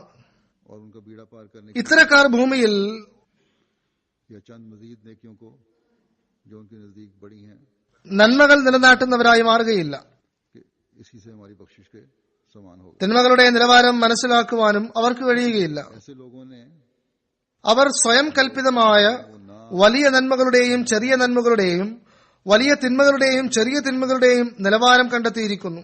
ना ही തൽഫലമായിക്കൊണ്ട് कायम कर सकते हैं। തങ്ങളുടെ उन्होंने खुद साफ നന്മയുടെ നിർവചനത്തിന് ആസ്പദമായിക്കൊണ്ട് വലിയ നന്മകൾ സ്വായത്തമാക്കുന്നതിനായി പരിശ്രമിച്ചുകൊണ്ടിരിക്കുന്നു. और नतीजतन वो കൂടാതെ ഏത് തിന്മയാണോ ചെറുതായി കണക്കാക്കുന്നത് जो भी उनकी तारीफ അതിനെതിരെ പോരാടാൻ അവർ തയ്യാറാകുന്നുമില്ല.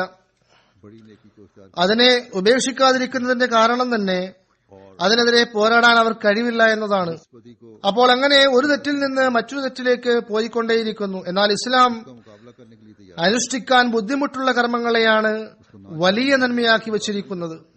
അത് ഓരോരുത്തർക്കും വിഭിന്നവുമാണ്. बुराई से അതുപോലെ തന്നെ बुराई में धंस രക്ഷപ്പെടാൻ ബുദ്ധിമുട്ടുള്ള തിന്മകളെ വലിയ തിന്മകളാക്കി വച്ചിരിക്കുന്നു. അഥവാ നാം നമ്മളിൽ ഒരു പരിവർത്തനം സംജാതമാക്കാൻ ആഗ്രഹിക്കുന്നുവെങ്കിൽ എല്ലായ്പ്പോഴും ഈ കാര്യത്തെ നമ്മുടെ മുന്നിൽ വെക്കേണ്ടതാണ്. उस बदी को बड़ा करार दिया है അതായത് എല്ലാ നന്മകളെയും സ്വായത്തമാക്കുന്നതിനും എല്ലാ തിന്മകളിൽ നിന്നും വിട്ടുനിൽക്കുന്നതിനും പരിശ്രമിക്കേണ്ടതാണ്. നമ്മുടെ സ്വയം ഘടിതമായ രീതികൾ നമ്മളെ നന്മകളിൽ മുന്നേറുന്നവരും തിന്മകളിൽ നിന്ന് नेकी को इख्तियार करने और हर പിന്മാറി നിൽക്കുന്നവരും ആക്കുകയില്ല.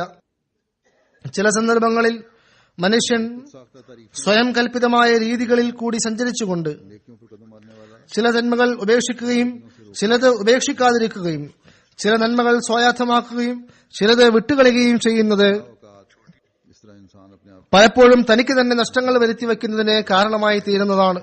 ചെറുതായി കാണപ്പെടുന്ന നന്മകൾ അശ്രദ്ധ കാരണത്താൽ നന്മയിൽ നിന്ന് തന്നെ അകറ്റിക്കളയുന്നതാണ്.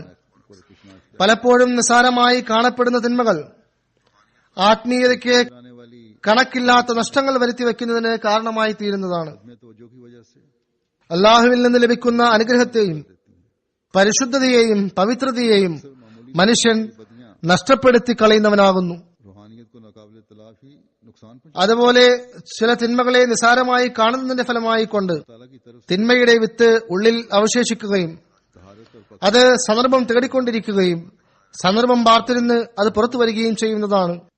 അതിനാൽ ഒരുപാട് ശ്രദ്ധിക്കേണ്ട ആവശ്യമുണ്ട്. समझने का नतीजा यह भी होता है कि बदी का बीज कायम रहता है जो मुनासिब मौके और वक्त की तलाश में रहता है തിന്മ അത് ഏതെങ്കിലും और मौका पाता ही बाहर आ जाता है। തിന്മ അത് ഏതെങ്കിലും ഒന്നാണെങ്കിലും അല്ലെങ്കിൽ മുഴുവൻ തിന്മകളെയും നശിപ്പിക്കുക എന്നത് സാധ്യമാകണമെങ്കിൽ എല്ലാവരും ഒത്തൊരുമിച്ചുകൂടി അതിനുവേണ്ടി പൂർണ്ണമായി പരിശ്രമിക്കുമ്പോഴാണ് അത് സാധ്യമാകുന്നത്. तभी हो सकता है ഒരു സമൂഹമുണ്ട്, ഒരു ജമാഅത്തുണ്ട്. ജമാഅത്തിലെ ഓരോ വ്യക്തിയും തന്നെ ഈ പരിശ്രമത്തിൽ ഭാഗവാക്കാകേണ്ടതാണ്. അഥവാ ഓരോരുത്തരും തന്നെ താന്താങ്ങളുടെ വ്യാഖ്യാനത്തിന്റെ അടിസ്ഥാനത്തിൽ നന്മകളും തിന്മകളും ചെയ്യുകയാണെങ്കിൽ, अगर हर कोई ഒരു വ്യക്തി ഏതെങ്കിലും ഒരു കാര്യത്തെ തിന്മയായി മനസ്സിലാക്കുകയും അല്ലെങ്കിൽ ഒരാൾ അതിനെ ചെറിയ തിന്മയായി കാണുമ്പോൾ മറ്റൊരാൾ അതിനെ വലിയ തിന്മയായി കാണുന്നതാണ്. ഒരുപക്ഷെ മൂന്നാമതൊരാൾ അത് തിന്മയായി പോലും കാണുന്നുണ്ടാകില്ല. അപ്പോൾ ഈ രീതിയിൽ തിന്മകൾ ഒരിക്കലും അവസാനിക്കുകയില്ല. തിന്മകൾ അവസാനിക്കണമെങ്കിൽ എല്ലാവരുടെയും ചിന്തകളുടെ ഒഴുക്ക് ഒരേ ദിശയിലേക്കായിരിക്കേണ്ടതാണ്. ഉദാഹരണത്തിന്, മുസ്ലിങ്ങൾ എല്ലാ തിന്മകളെക്കാളും മോശമായി, ഷിർക്കിനേക്കാളും മോശമായി मसलन मुसलमान तमाम ഭൂരിഭാഗം പേരും കാണുന്നത് बल्कि शिर्क से भी പന്നിമാംസം ഭക്ഷിക്കുന്നതിനെയാണ്. अक्सरियत जो है എല്ലാ തെമ്മാടികളും കള്ളനും വ്യഭിചാരിയും കൊള്ളക്കാരനും ഈ പ്രവൃത്തികളെല്ലാം ചെയ്തതിനു ശേഷവും തങ്ങളെ മുസ്ലിങ്ങളാണെന്ന് പറയുന്നു. എന്നാൽ അവരോട് പന്നിമാംസം കഴിക്കാൻ പറഞ്ഞാൽ അവർ പറയും, ഞാൻ മുസ്ലിമാണോ എന്ന്. ഇതെങ്ങനെയാണ് സാധ്യമാകുന്നത്? ഞാൻ പന്നിയിറച്ചി എങ്ങനെ കഴിക്കാനാണ് എന്നവർ ചോദിക്കുന്നു. ഇതിന്റെ കാരണം എന്താണ്? മുസ്ലിങ്ങളിൽ മൊത്തത്തിൽ പന്നിമാംസം കഴിക്കുന്നത് വിരോധിച്ചിരിക്കുന്നു എന്ന ഒരു ചിന്തയുണ്ട്. ഇത് ഹറാമാണ് എന്ന ഒരു ചിന്തയുണ്ട്. ഈ സമൂഹത്തിൽ ജനിക്കുകയും വളരുകയും ജീവിക്കുകയും ചെയ്തിട്ട് പോലും ഇവിടെയുള്ള മുസ്ലിങ്ങളിൽ 99.9% മുസ്ലിങ്ങളും പന്നിമാംസത്തെ വെറുക്കുന്നു. और पैदा होने और पलने और बढ़ने के बावजूद ഇത് മൊത്തത്തിൽ മുസ്ലിങ്ങളിൽ ഉള്ള ഈ ചിന്താഗതിയുടെ ഫലമായിട്ടാണ് ഉണ്ടായിരിക്കുന്നത്. मुसलमान जो है അപ്പോൾ തിന്മകളെ തടയുന്നതിനും നന്മകളെ നിലനാട്ടുന്നതിനും സമൂഹത്തിലെ ഓരോ വ്യക്തിയെയും ഉണർത്തേണ്ടത് അനിവാര്യമാണ്. की वजह से है നിസാര നന്മ പോലും വലിയ നന്മയാണ്. मुसलमानों में पैदा किया गया है. बस बुराइयां നിസാര തിന്മ പോലും വലിയ തിന്മയുമാണ്. ഏതുവരെ നമ്മിൽ ഓരോരുത്തരും തന്നെ ഈ വിചാരം ഉണ്ടാക്കിയെടുക്കുന്നില്ലയോ, ഏതുവരെ ഇതിനുവേണ്ടി പരിശ്രമിക്കുന്നില്ലയോ, സമൂഹത്തിൽ തിന്മകൾ അങ്ങനെ തന്നെ നിലനിൽക്കുന്നതാണ്. കർമ്മപരമായ പരിവർത്തനത്തിന് ഇത് തടസ്സം നിൽക്കുന്നതുമാണ്. जब तक हम में से हर एक में അതുപോലെ കർമ്മ സംസ്കരണത്തിലുള്ള രണ്ടാമത്തെ കാരണം उसके लिए कोशिश नहीं होगी, मुआशरे में बदलने സാമൂഹിക ചുറ്റുപാടാണ്, और अमली इस्लाम में അല്ലെങ്കിൽ മറ്റുള്ളവരെ പിന്തുടരാനുള്ള അഭിനിവേശമാണ്. അള്ളാഹു മനുഷ്യന്റെ പ്രകൃതത്തിൽ തന്നെ അനുകരണശീലം ഇട്ടിരിക്കുന്നു. വളരെ കുട്ടിക്കാലം മുതൽക്കേ തന്നെ ഇത് വെളിപ്പെടാൻ തുടങ്ങുന്നു.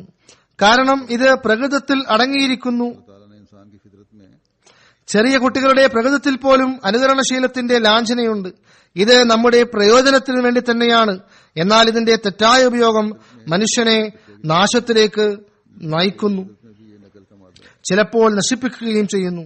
और ये मादा जो है यकीन हमारे फायदे के लिए है, അനുകരണത്തിന്റെയും लेकिन इसका गलत ചുറ്റുപാടുകളുടെ സ്വാധീനത്തിന്റെയും ഫലമായിക്കൊണ്ട് इंसान को മനുഷ്യൻ മാതാപിതാക്കളിൽ നിന്ന് ഭാഷകൾ പഠിക്കുന്നു, അതുപോലെ മറ്റു കാര്യങ്ങൾ പഠിക്കുന്നു. നല്ല കാര്യങ്ങൾ പഠിക്കുകയും അത് മുഖേന കുട്ടി ഉന്നത സ്വഭാവ ഗുണങ്ങൾക്ക് ഉടമയായിത്തീരുകയും ചെയ്യുന്നു. മാതാപിതാക്കൾ നന്മയുള്ളവരാണ് എങ്കിൽ, നമസ്കാരം നിലനിർത്തുന്നവരും വിശുദ്ധ ഖുർആൻ പാരായണം ചെയ്യുന്നവരും പരസ്പര സ്നേഹത്തോടെ ജീവിക്കുന്നവരും നുണയെ വെറുക്കുന്നവരും ആണെങ്കിൽ കുട്ടികളും അവരുടെ തണലിൽ നിന്നുകൊണ്ട് നന്മകൾ സ്വായത്തമാക്കുന്നവരായി മാറുന്നതാണ്. എന്നാൽ आपस में കള്ളം, വഴക്ക്, വീട്ടിൽ മറ്റൊരാളെ പരിഹസിച്ചുകൊണ്ടുള്ള സംസാരം, तो बच्चे भी उनके जेर असर, ജമാഅത്തിന്റെ അന്തസ്സിനെ കുറിച്ച് ചിന്തിക്കാതിരിക്കൽ, ഈ രീതിയിലുള്ള മറ്റു തിന്മകൾ, ഇതെല്ലാം തന്നെ കുട്ടി കാണുമ്പോൾ घर में दूसरों का इस्तेज़ा, ഈ അനുകരണ പ്രകൃതത്തിന്റെ ഭാഗമായി കൊണ്ട് അല്ലെങ്കിൽ जमाती वकार का भी ख्याल न रखें। ചുറ്റുപാടുകളുടെ സ്വാധീന ഫലമായി ഇതേ തെറ്റുകൾ കുട്ടികൾ പഠിക്കുകയും ചെയ്യുന്നു. जब बच्चा देखता है പുറത്തു പോകുമ്പോൾ ചുറ്റുപാടിലും സുഹൃത്തുക്കളിലും കാണുന്നത് പഠിക്കാൻ അവൻ ശ്രമിക്കുന്നു. ആയതിനാൽ यही बुराइयां वो सीखता है, फिर बाहर जाता है तो माहौल ഞാൻ വീണ്ടും വീണ്ടും മാതാപിതാക്കളുടെ ശ്രദ്ധ ക്ഷണിക്കുകയാണ്. നിങ്ങളുടെ കുട്ടികളുടെ പുറം ലോകത്തെ ചുറ്റുപാടുകളും നിരീക്ഷിക്കുക. വീട്ടിലും കുട്ടികളുടെ പ്രോഗ്രാമുകളിൽ, TV പ്രോഗ്രാമുകളിലും ഇന്റർനെറ്റ് ഉപയോഗത്തിൽ എല്ലാം തന്നെ നിരീക്ഷിച്ചുകൊണ്ടേയിരിക്കുക. അതുപോലെ വളരെയേറെ ശ്രദ്ധ ചെലുത്തേണ്ട മറ്റൊരു കാര്യം, കുട്ടികളുടെ തർബീയത്തിന്റെ പ്രായം വളരെ ചെറുപ്പം മുതൽക്കേ തന്നെയാണ്. ഇത് എപ്പോഴും ഓർമ്മ വയ്ക്കുക. കുട്ടി വലുതായ ശേഷം തർബീയത്ത് നൽകാമെന്ന ചിന്ത ഒരിക്കലും ഉണ്ടാകാൻ പാടില്ല. 2 വയസ്സും 3 വയസ്സുമെല്ലാം തന്നെ തർബീയത്തിന്റെ പ്രായമാണ്. ഞാൻ പറഞ്ഞതുപോലെ हमेशा याद रखना चाहिए। കുട്ടി വീട്ടിൽ മാതാപിതാക്കളിൽ നിന്നും വീട്ടിലെ മറ്റു മുതിർന്നവരിൽ നിന്നും പഠിക്കുകയും അവരെ അനുകരിക്കുകയും ചെയ്യുന്നു. മാതാപിതാക്കൾ ഒരിക്കലും തന്നെ കുട്ടി ചെറുതാണ്, അവൻ എന്തറിയാം എന്ന ചിന്ത माँ बाप से और बड़ों से सीख ഉണ്ടായിരിക്കാൻ പാടില്ലാത്തതാണ്. എന്നാൽ കുട്ടി മാതാപിതാക്കളുടെ ഓരോ പ്രവർത്തനത്തെയും നിരീക്ഷിച്ചുകൊണ്ടാണ് ഇരിക്കുന്നത്. അവരറിയാതെ തന്നെ कभी बच्चा അവരുടെ മനസ്സിൽ ഈ കാര്യങ്ങൾ ഉറയ്ക്കുന്നതാണ്. വലുതായ ശേഷം കുട്ടികൾ അവരെ അനുകരിക്കാൻ തുടങ്ങുന്നതാണ്. देख रहा होता है और लाश പെൺകുട്ടികൾ മാതാക്കളെ അനുകരിച്ചുകൊണ്ട് കളിക്കുമ്പോൾ ഉമ്മമാരെ പോലെ വസ്ത്രങ്ങൾ അണിയാൻ ശ്രമിക്കുന്നു, അവരെ അനുകരിക്കാൻ ശ്രമിക്കുന്നു. ആൺകുട്ടികൾ की नकल करना शुरू कर देता വാപ്പമാരെ അനുകരിക്കുന്നു. है। बच्चियां माओं की नकल में പിതാക്കളിലും മാതാക്കളിലുമുള്ള നന്മയും തിന്മയും जैसे लिबास അവർ അനുകരിക്കാൻ ശ്രമിക്കുന്നു. की निकाली करती हैं, लड़के बापों की नकल करते हैं। जो बुराइयां या अच्छाइयां കുട്ടികൾ വലുതായി കഴിഞ്ഞ് माँ बाप में है ഇത് നല്ലതാണ്, ഇത് ചീത്ത കാര്യങ്ങളാണ് എന്ന് അവരെ പഠിപ്പിക്കുമ്പോൾ, ഉദാഹരണത്തിന് നുണ പറയുന്നത് തെറ്റാണ്, വാഗ്ദാനം പാലിക്കുന്നത് നല്ലതാണ് बड़े होंगे और ये पढ़ाया जाएगा कि ये बुराइयां എന്നെല്ലാം അവരെ പഠിപ്പിക്കുമ്പോൾ, എന്നാൽ ഒരു കുട്ടി തന്റെ മാതാപിതാക്കളുടെ സ്വഭാവ ഗുണങ്ങളുടെ ഉന്നത നിലവാരം കണ്ടിട്ടില്ല എങ്കിൽ, മാതാപിതാക്കളിൽ നിന്നും വീട്ടിലെ മറ്റ് മുതിർന്നവരിൽ നിന്നും വാഗ്ദാനം പൂർത്തിയാകുന്നത് जिसने കണ്ടിട്ടില്ല എങ്കിൽ, अपनी माँ बाप की सच्चाई നുണ പറയുന്നത് ചീത്തയാണ്, വാഗ്ദാനം പാലിക്കുന്നത് നന്മയാണ്, അത് നല്ലതാണ് എന്നെല്ലാം ഒരു പാഠം എന്ന നിലയ്ക്ക് പഠിക്കുമെന്നതല്ലാതെ പ്രവൃത്തിപഥത്തിൽ അവർ അങ്ങനെയൊന്നും ചെയ്യുകയില്ല. എന്തെന്നാൽ തങ്ങളുടെ വീടുകളിൽ ഇതിന് വിപരീതമായ പ്രവൃത്തികളാണ് അവർ കണ്ടുകൊണ്ടിരിക്കുന്നത്. കുട്ടികളുടെ സ്വഭാവം ചെറുപ്പത്തിൽ തന്നെ ഉറച്ച ശീലങ്ങളായി മാറുന്നതാണ്. लेकिन അപ്പോൾ വലുതായ ശേഷം അവർ അതിനെ ഒരിക്കലും അംഗീകരിക്കുകയില്ല. അഥവാ हम देखते रहे हैं ഉമ്മ നമസ്കാരത്തിൽ അലസത കാണിക്കുന്നതായി കുട്ടി കാണുകയാണെങ്കിൽ, बचपन से പിതാവ് വീട്ടിൽ വന്ന് നമസ്കരിച്ചോ എന്ന് ചോദിച്ചാൽ ഇപ്പോൾ നമസ്കരിച്ചിട്ടില്ല, ഉടൻ നമസ്കരിക്കുന്നതാണ് എന്ന് മറുപടി പറയുമ്പോൾ കുട്ടി മനസ്സിലാക്കുന്നത് എന്താണ്? ഇത് വളരെ നല്ല ഉത്തരമാണ്. അഥവാ ആരെങ്കിലും എന്നോട് ചോദിക്കുകയാണെങ്കിൽ ഞാനും ഇതേ മറുപടി തന്നെ പറയുന്നതാണ്, അതായത് നമസ്കരിച്ചിട്ടില്ല, പിന്നീട് നമസ്കരിക്കുന്നതാണ്. पढ़ लूंगी। तो बच्चा कहता है कि ये तो बड़ा अच्छा जवाब है। मुझसे भी किसी ने पूछा कि नमाज അല്ലെങ്കിൽ ഉമ്മ മറന്നുപോയെന്നോ അല്ലെങ്കിൽ നമസ്കരിക്കാതെ തന്നെ നമസ്കരിച്ചു എന്ന് മറുപടി പറയുകയാണെങ്കിൽ, കുട്ടി ഇത് കേൾക്കുമ്പോൾ മുഴുവൻ സമയവും വീട്ടിൽ ഉമ്മയുടെ കൂടെ കഴിച്ചുകൂട്ടുകയും ഉമ്മ നമസ്കരിച്ചിട്ടില്ല എന്ന് കാണുകയും ചെയ്യുന്ന കുട്ടി ഈ ഉത്തരം തന്റെ മനസ്സിൽ തന്നെ ഫീഡ് ചെയ്യുന്നതാണ്. അതുപോലെ പിതാവിന്റെ തെറ്റായ സംസാരങ്ങളും തന്റെ മനസ്സിൽ പതിപ്പിക്കുന്നതാണ്. അപ്പോൾ മാതാപിതാക്കൾ രണ്ടുപേരും കുട്ടിക്ക് തെറ്റായ തർബീയത്താണ് നൽകുന്നത്. वो बच्चे के जहन में आ जाती हैं और उनके जो അങ്ങനെ കുട്ടിയെ തെറ്റായ മാർഗത്തിലേക്ക് അവർ വഴി നടത്തുകയാണ് ചെയ്യുന്നത്. തങ്ങളുടെ പ്രവർത്തനം കൊണ്ട് അവർ തെറ്റായ ശിക്ഷണമാണ് കുട്ടികൾക്ക് നൽകുന്നത്. के लिहाज से उसको अगर गलत तरबियत कर रहे हैं या गलत अमल कर रहे हैं അങ്ങനെയുള്ള കുട്ടി വലുതാകുമ്പോൾ ഇതേ മറുപടി തന്നെ പറയുകയും ഇതേ പ്രവർത്തനങ്ങൾ ചെയ്യുകയും ചെയ്യുന്നു. അതുപോലെ തന്നെ അയൽക്കാരുടെയും മാതാപിതാക്കളുടെ സുഹൃത്തുക്കളുടെയും തെറ്റായ പ്രവർത്തനങ്ങളുടെ സ്വാധീനവും കുട്ടികളിൽ ഉണ്ടാകുന്നു.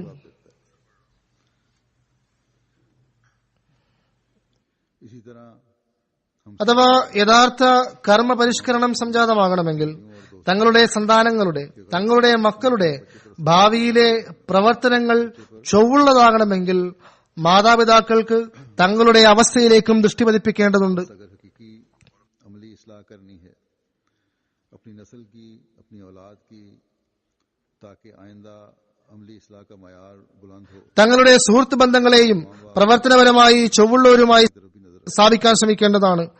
എന്തായാലും ചെറുപ്പകാലത്ത് അനുകരണശീലമുണ്ടാകുന്നു, ചുറ്റുപാടുകളുടെ സ്വാധീനവും മനസ്സിൽ കുടിയിരിക്കുന്നതാണ്. അഥവാ കുട്ടികളെ നല്ല അന്തരീക്ഷത്തിൽ വളർത്തുകയാണെങ്കിൽ അവർ നന്മകൾ തുറന്നുകൊണ്ടേ പോകുന്നതാണ്. അഥവാ ചീത്ത അന്തരീക്ഷത്തിലാണ് വളർത്തുന്നത് എങ്കിൽ അവർ ദുഷ്ചെയ്തികൾ തുറന്നുകൊണ്ടേ പോകുന്നതാണ്. अगर बच्चे को नेक माहौल में रख देंगे ദുഷ്ചെയ്തികൾ ചെയ്യുന്നവരെ വലുതായ ശേഷം ഇത് ചെയ്യരുത്, ഇത് ചീത്ത പ്രവൃത്തിയാണെന്ന് പറഞ്ഞാൽ ആ സമയത്ത് അതവരുടെ കൈവിട്ടു പോയിട്ടുണ്ടാകും. പിന്നീട് മാതാപിതാക്കൾക്ക് തങ്ങളുടെ കുട്ടികൾ വഴിതെറ്റിപ്പോയി എന്ന് പരാതി ഉണ്ടാകാൻ പാടില്ലാത്തതാണ്. മാതാപിതാക്കളുടെ വളരെ വലിയ ഉത്തരവാദിത്തം തങ്ങളുടെ കർമ്മങ്ങളിലൂടെ കുട്ടികളെയും നമസ്കാരം നിലനിർത്തുന്നവരാക്കി മാറ്റുക, തങ്ങളുടെ കർമ്മങ്ങളിലൂടെ കുട്ടികളെയും സത്യത്തിൽ നിലയുറപ്പിക്കുന്നവരാക്കി മാറ്റുക. തങ്ങളുടെ കർമ്മങ്ങളിലൂടെ മറ്റ് ഉന്നതമായ സ്വഭാവ സവിശേഷതകൾ അവർക്ക് മുമ്പിൽ സമർപ്പിക്കുക. അങ്ങനെ അവരും ആ സ്വഭാവ ഗുണങ്ങളെ സാംശീകരിക്കുന്നവരായി തീരുന്നതാണ്. കള്ളസത്യങ്ങൾ ചെയ്യുന്നതിൽ നിന്ന് നിങ്ങളെ സ്വയം രക്ഷിക്കുകയും അതിലൂടെ നിങ്ങളുടെ കുട്ടികളെ സംരക്ഷിക്കാൻ സാധിക്കുകയും ചെയ്യുന്നതാണ്. പ്രവർത്തനപരമായി ചെറുപ്പത്തിൽ ഉണ്ടാക്കിയെടുത്ത ചിന്തകൾ എത്രത്തോളം സ്വാധീനമുണ്ടാകുന്നു എന്നതിന് ഹദ്റത്ത് മസീഹ മഊദ് അലൈഹി സ്വലാത്തു വസ്സലാമിന്റെ ഒരു സഹാബിയുടെ ഉദാഹരണം നൽകിയിരിക്കുന്നു. मुस्लिम मौद ने हज़रत मसीह मौद अलैहिस्सलाम के एक सहाबी की मिसाल दी है. അദ്ദേഹം സിഖുകാരിലെ ഉന്നത കുടുംബത്തിലെ അംഗമായിരുന്നു. പിന്നീട് അഹമ്മദിയാകുകയുണ്ടായി. ഇദ്ദേഹം പശുമാംസം കഴിക്കാറില്ലായിരുന്നു. അദ്ദേഹത്തിന്റെ സുഹൃത്തുക്കൾ പശുമാംസം നിർബന്ധമായും കഴിക്കണമെന്ന് പറഞ്ഞ് ശല്യപ്പെടുത്തി. ഹദ്റത്ത് മുസ്ലിം മൗദ് പറയുന്നു, ഞാനൊരിക്കൽ കാണുകയുണ്ടായി, അതിഥി മന്ദിരത്തിൽ അദ്ദേഹം മുന്നിലും അദ്ദേഹത്തിന്റെ സുഹൃത്തുക്കൾ പിന്നാലെയും പോകുന്നു. ഇന്ന് താങ്കൾക്ക് ഒരു കഷണം ഇറച്ചി ഞങ്ങൾ തീർച്ചയായും കഴിപ്പിക്കുമെന്ന് അവർ പറയുന്നുണ്ടായിരുന്നു. അദ്ദേഹം കൈകൂപ്പുകയാണ്, അപേക്ഷിക്കുകയാണ്, അല്ലാഹുവാണേ എന്നോട് നിങ്ങൾ ഇത് ചെയ്യരുത് എന്ന് പറയുന്നു. ഒരിക്കൽ ഇദ്ദേഹത്തിനോ അതോ മറ്റേതോ പുതിയതായി മുസ്ലിമായ വ്യക്തിക്കോ ഇവർ ഇറച്ചി കഴിപ്പിക്കുകയുണ്ടായി. ഏതുവരെ എന്നാൽ ആ വ്യക്തിക്ക് വെറുപ്പ് കാരണം ഛർദിക്കേണ്ടി വന്നു. അപ്പോൾ ഇത് ചെറുപ്പം മുതൽ തന്നെ മാട്ടിറച്ചിയോട് വെറുപ്പുണ്ടാക്കിയെടുത്തതിന്റെ ഫലമായിട്ടാണ്. വലുതായിട്ട് മുസ്ലിമായിട്ട് പോലും ആ അറപ്പ് നിലനിൽക്കുന്നു. വിശ്വാസത്തിന്റെ അടിസ്ഥാനത്തിൽ തന്റെ ആദർശങ്ങൾ അദ്ദേഹം മാറ്റിയെടുത്തു, പുതിയ വിശ്വാസം സ്വീകരിച്ചു. എന്നാൽ പ്രവർത്തന മാതൃക കൊണ്ട് മാതാപിതാക്കൾ അദ്ദേഹത്തിന് മാട്ടിറച്ചിയോട് വെറുപ്പ് ഉണ്ടാക്കിയെടുത്ത കാരണത്താൽ ആ വെറുപ്പ് ഇപ്പോഴും അകന്നിട്ടില്ല. ഹദ്റത്ത് മുസ്ലിം മൗദ് പറയുന്നു, കർമ്മം എന്നത് പ്രത്യക്ഷത്തിൽ കാണപ്പെടുന്ന സാധനമാണ്. ആയതിനാൽ ആളുകൾ അതിനെ അനുകരിക്കുന്നു. ഈ വിത്ത് പിന്നീട് വളർന്നുകൊണ്ടിരിക്കുന്നതാണ്. എന്നാൽ വിശ്വാസം എന്നത് പ്രത്യക്ഷത്തിൽ കാണാൻ കഴിയാത്ത സാധനമാണ്. ആയതിനാൽ ഇത് അതിന്റെ അതിർവരമ്പിനുള്ളിൽ ഒതുങ്ങി നിൽക്കുന്നു. ഇതിന്റെ ഉദാഹരണം ഈ രീതിയിൽ പറഞ്ഞിരിക്കുന്നു. വിശ്വാസം ഒരു ബഡ് ചെയ്ത വൃക്ഷത്തെ പോലെയാണ്. ഒരു പ്രത്യേക രീതിയിൽ അത് കൂട്ടിയിണക്കിയാൽ മാത്രമേ അതിൽ നിന്ന് ശാഖകൾ ഉണ്ടാവുകയുള്ളൂ. എന്നാൽ കർമ്മങ്ങളുടെ ഉദാഹരണം വിത്തിൽ നിന്നും മുളയ്ക്കുന്ന വൃക്ഷത്തെ പോലെയാണ്. അത് സ്വയം തന്നെ ഭൂമിയിൽ വേരുറപ്പിച്ചുകൊണ്ട് അനുയോജ്യമായ കാലാവസ്ഥയാണെങ്കിൽ വളർന്നു വരുന്നതാണ്. ആകയാൽ ദുഷ്കർമ്മങ്ങൾ വ്യാപിക്കുന്നത് വളരെ എളുപ്പത്തിലാണ്. ഇത് സമൂഹത്തിൽ തന്താങ്ങളുടെ ദുഷ്കർമ്മങ്ങൾ മുഖേനയും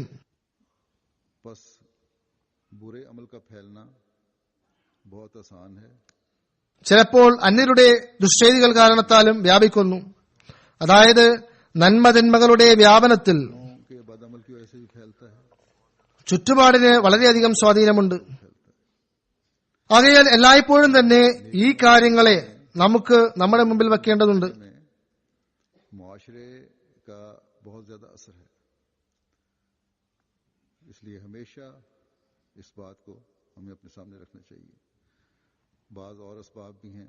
മറ്റു ചില പ്രേരക ഘടകങ്ങളുമുണ്ട്. ഇൻഷാ അല്ലാഹ് വരും ദിവസങ്ങളിൽ ഞാൻ അതിനെക്കുറിച്ച് പരാമർശിക്കുന്നതാണ്.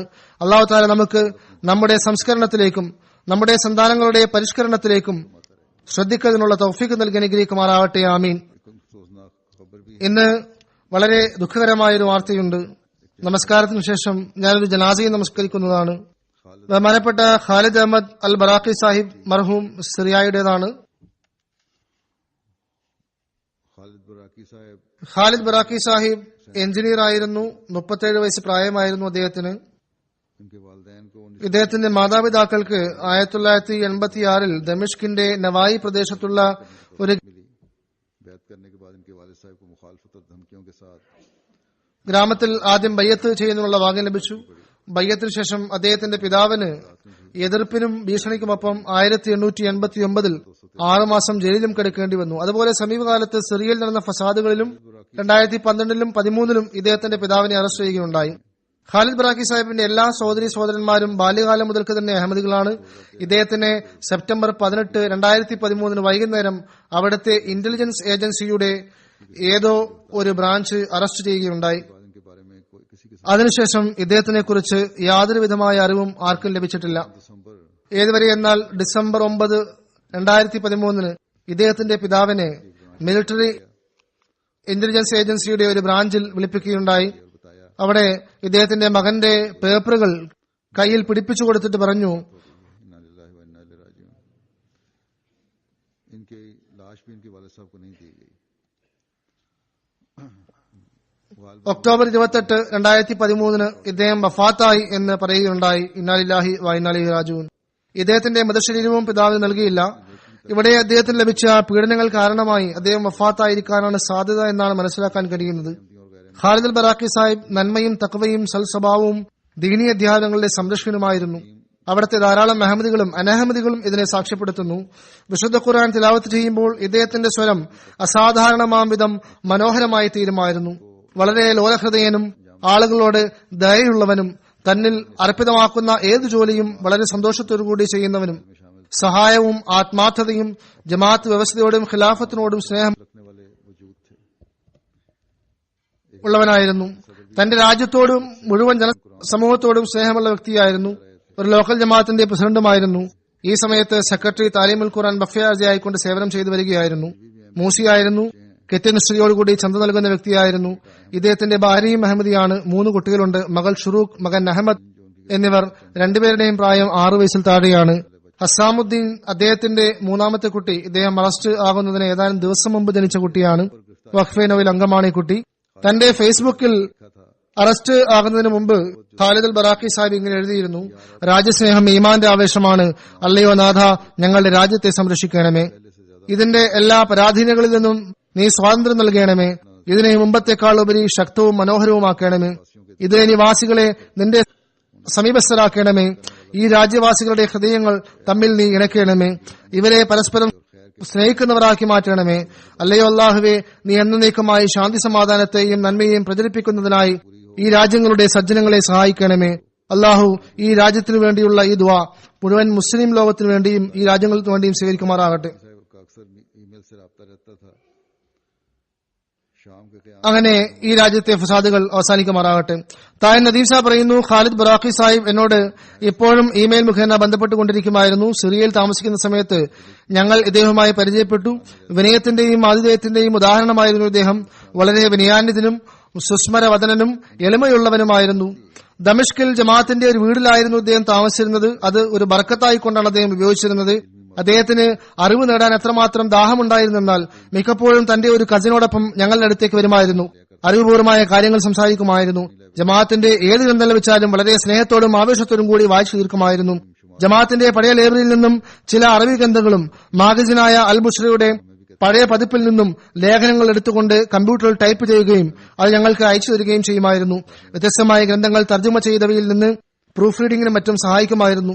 ഹദ്റത്ത് മസീഹ് മഊഊദ് അലൈഹി സ്വലാത്തു വസ്സലാമിനോടും ഖിലാഫത്തിനോടും ആത്മാർത്ഥമായ സ്നേഹവും ഇഷ്കും ഉണ്ടായിരുന്നു. മസീഹ് മഊഊദ് ദിനത്തിനോട് അനുബന്ധിച്ച് MTAയിൽ വന്ന അറബി പ്രോഗ്രാം കണ്ടുകൊണ്ട് വളരെ ആവേശഭരിതനായിക്കൊണ്ട് സന്ദേശം അയക്കുകയുണ്ടായി. ഹദ്റത്ത് മസീഹ് മഊഊദ് അലൈഹി സ്വലാത്തു വസ്സലാമിന്റെ ഒരു ഖസീദ വളരെ വേദനാനിർഭരമായ ശബ്ദത്തിൽ ആലപിച്ച് ഇദ്ദേഹം റെക്കോർഡും ചെയ്തിരുന്നു. ഏപ്രിൽ 1, 2012 ഇദ്ദേഹം എനിക്ക് ഒരു കത്തെഴുതിയിരുന്നു. അതിന്റെ അവസാനത്തിൽ 2006 അദ്ദേഹം തനിക്കുണ്ടായ ഒരു കശ്ഫിനെ കുറിച്ച് ഇപ്രകാരം എഴുതുന്നു: ഈ ദർശനത്തിൽ നിന്ന് അദ്ദേഹത്തിന് മനസ്സിലായത് ഭാരിച്ച ഉത്തരവാദിത്വവും പ്രധാനപ്പെട്ട ജോലികളും അദ്ദേഹത്തിന് ലഭിക്കുമെന്നും ദർശനത്തിൽ സത്യത്തിൽ ഉറച്ചു നിൽക്കുന്നതിനും യാതൊരു ദൗർബല്യവും കാണിക്കാതിരിക്കുന്നതിനും താക്കീത് ചെയ്യപ്പെട്ടിരുന്നു. ഈ ദർശനമുണ്ടായതിനു ശേഷം അദ്ദേഹം ജമാഅത്തിന്റെ സദറായപ്പോൾ ഇത് പൂർത്തിയായി എന്ന് അദ്ദേഹം കരുതുകയുണ്ടായി. എന്നാൽ ഈ ദർശനത്തിൽ ദൗർബല്യം പ്രകടിപ്പിക്കാതെ സത്യത്തിൽ ഉറച്ചിരുന്നുകൊണ്ട് ജീവൻ ബലിയർപ്പിക്കാനുള്ള നിർദ്ദേശമാണ് നൽകിയിരുന്നത്. ഇത് പ്രത്യക്ഷത്തിൽ മനസ്സിലാകുന്നത് ഈ അവസ്ഥയിൽ അദ്ദേഹം ദീനിൽ ഉറച്ചു നിന്നുകൊണ്ട് ഈമാനിൽ കോട്ടം വരാത്ത നിലയിൽ തന്റെ ജീവൻ സമർപ്പിച്ചു എന്നതാണ്. അള്ളാഹു അദ്ദേഹത്തിന്റെ സ്ഥാനമാനങ്ങളെ ഉയർത്തിക്കൊടുക്കുമാറാകട്ടെ. അവിടെ നമ്മുടെ മറ്റൊരു മുമ്പല്ലികൊണ്ട് അഞ്ചും പർവേസ് സാഹിബ് അദ്ദേഹം എഴുതുന്നു: വളരെ ആത്മാർത്ഥതയോടും അർപ്പണ മനോഭാവത്തോടും കൂടി പ്രവർത്തിക്കുന്ന വ്യക്തിയായിരുന്നു. അദ്ദേഹം പറയാറുണ്ടായിരുന്നു, ഞാനിങ്ങനെ ചെയ്യുന്നത് ഞാനൊരു അഹമ്മദി ആയതുകൊണ്ടാണ്. അഹമ്മദികൾ സത്യസന്ധരും വിശ്വസ്തരും കഠിനാധ്വാനികളും സൽ സ്വഭാവികളുമാണെന്ന് മറ്റുള്ളവർ മനസ്സിലാക്കട്ടെ. തബ്ലീഗിന് വളരെ ആവേശമുള്ള ആളായിരുന്നു. ജോലി സ്ഥലത്ത് തബ്ലീഗ് ചെയ്യുന്നത് അനുവദനീയമല്ലാത്ത കാരണത്താൽ അദ്ദേഹം പറയാറുണ്ടായിരുന്നു, ഞാൻ അഹമ്മദി സ്വഭാവ മഹിമയിലൂടെ ആളുകളെ ആകർഷിക്കുന്നതാണ്. അങ്ങനെ ആളുകൾ സ്വയം ശ്രദ്ധിക്കുന്നവരായി തീരുന്നതാണ്. രാജ്യത്തോട് വളരെയധികം സ്നേഹമുള്ള ആളായിരുന്നു. അദ്ദേഹത്തിന്റെ മരണവും അത് തന്നെയാണ് തെളിയിക്കുന്നത്. അതുപോലെ തന്റെ ബന്ധുക്കളോടും സുഹൃത്തുക്കളോടും രാജ്യത്തെ സ്നേഹിക്കുന്നതിനെ കുറിച്ചും പറയുമായിരുന്നു. ഇതാണ് ഇസ്ലാമിന്റെ യഥാർത്ഥ അധ്യാപനമെന്നും അവരോട് പറയുമായിരുന്നു. ഞാൻ ഈ രാജ്യത്തിലെ അവസ്ഥകളെ സംബന്ധിച്ച് നൽകിയ ഖുത്ബകൾ അവരെ കേൾപ്പിക്കുകയും തീവ്രവാദപരമായ നയങ്ങളിൽ നിന്ന് അവരെ പിന്തിരിപ്പിക്കുകയും സമാധാനത്തോടെ കഴിയാൻ പ്രേരിപ്പിക്കുകയും ചെയ്യുമായിരുന്നു. എന്നാൽ ചില കുബുദ്ധികൾ ഇദ്ദേഹത്തിന് എതിരിലായിരുന്നു. അവർ ഇദ്ദേഹത്തിനെതിരിൽ പ്രവർത്തിച്ചുകൊണ്ട് ഭരണകൂടത്തിലെ കാർമ്മികരുടെ പീഡനങ്ങൾ കാരണമായി അദ്ദേഹം ഷഹീദായി എന്നാണ് മനസ്സിലാക്കാൻ കഴിയുന്നത്. അള്ളാഹു ഇദ്ദേഹത്തിന്റെ സന്താനങ്ങൾക്കും ക്ഷമ പ്രദാനം ചെയ്യുമാറാകട്ടെ. അദ്ദേഹത്തിന്റെ മാതാപിതാക്കൾക്കും ക്ഷമ പ്രദാനം ചെയ്യുമാറാകട്ടെ. അൽഹംദുലില്ലാഹ് നഹ്മദുഹു വനസ്തഈനുഹു വനസ്തഗ്ഫിറുഹു വനുഅ്മിനു ബിഹി വനതവക്കലു അലൈഹി ونعوذ بالله من شرور أنفسنا ومن سيئات أعمالنا من يهده الله فلا مضل له ومن يضلل فلا هادي له ونشهد أن لا إله إلا الله ونشهد أن محمدا عبده ورسوله عباد الله رحمكم الله إن الله يأمر بالعدل والإحسان وإيتاء ذي القربى